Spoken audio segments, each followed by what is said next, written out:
इस ट्रिक के माध्यम से वो क्वेश्चन बड़ा आसान हो जाएगा। अक्सर एग्जाम में पूछा जाता है कि दो वस्तु है, मान लीजिए कि कोई वस्तु है उसको 5,000 रुपये में बेचा जाता है, तो एक पर 10% का लाभ होता है और दूसरे पर 10% की हानि होती है, या एक पर 20% का लाभ होता है, दूसरे पर 20% की हानि होती है। तो ऐसी परिस्थिति में क्या होता है ना कि प्रतिशत लाभ या हानि ज्ञात करते हैं।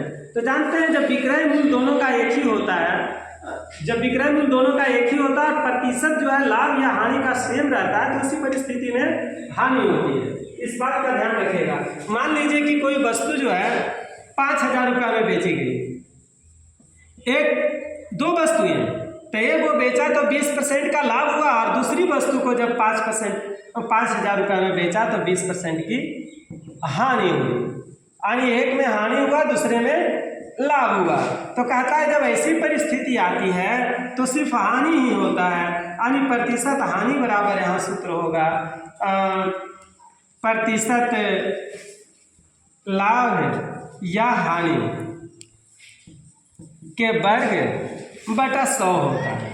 इस बात का ध्यान रखिएगा। तो लाभ या हानि यहाँ जो हो रहा है 20% हो रहा है, 20 का स्क्वायर बटा 100, 20 गुणे 20 तो आप जान रहे हैं 400 होगा बटा 100, यानी कि 4% का हानि हो रहा है इसमें, है ना। यानी इस तरह का क्वेश्चन कि जब विक्रय मूल्य दोनों का सेम हो, एक में लाभ और दूसरे में हानि हो रहा है, ये दोनों सेम हो, तो ऐसी परिस्थिति में इस तरह से हम हल करते हैं कि ऐसी परिस्थिति में हानि होता है, यानी प्रतिशत हानि बराबर होगा जो लाभ या हानि है उसका वर्ग बटा 100, यानी 20 के स्क्वायर बटा 100, यानी 4% का हानि हो रहा है।